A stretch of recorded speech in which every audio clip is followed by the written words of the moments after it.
With Russia stationing about 1.5 lakh troops along Ukraine's borders, the situation has intensified, with the US warning that Russia can now invade Ukraine anytime.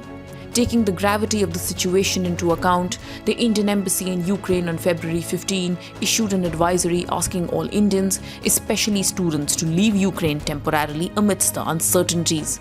It also asked Indians to avoid non-essential travel both to and within Ukraine.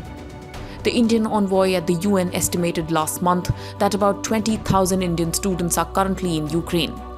80% of these students pursue medical, dental, and nursing courses. Ukraine has been a popular destination for Indian medical students over the last couple of decades. Medical education in Ukraine is recognized world over and is known for lowering learning costs and higher educational standards.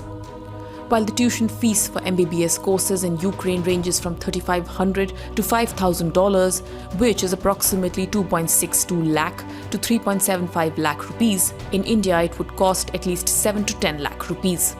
Indian students in Ukraine have been asked to make their own arrangements to get back home before the crisis escalates. The Kyiv airport is still functional and regular commercial flights are operating despite the brink of war-like situation.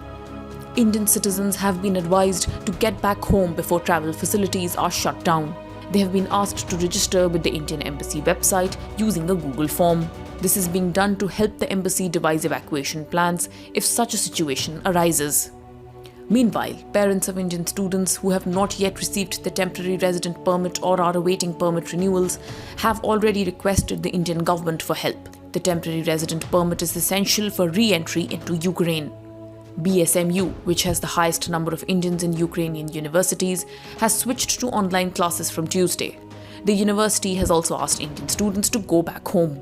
Soaring air ticket prices are also a concern for Indian students wanting to get out of Ukraine at the earliest. Airfares have soared from 25,000 to as much as 1 lakh rupees for one-way flights amidst the crisis. Direct Ukraine to India flights are available only once a week. Thus, a sudden spike in demand for tickets has led to skyrocketing airfare. Minister of State for External Affairs Meenakshi Lekhi has assured Indians in Ukraine that the Indian government would provide them with all required assistance. US, UK, Germany, Australia, Italy, Israel, Netherlands and Japan are among other countries which have asked their citizens to leave Ukraine. Some of these nations have even evacuated diplomatic staff and their families. The Indian Embassy in Ukraine is, however, continuing its operations and has kept its hotlines open to assist Indian nationals. A Federal Report.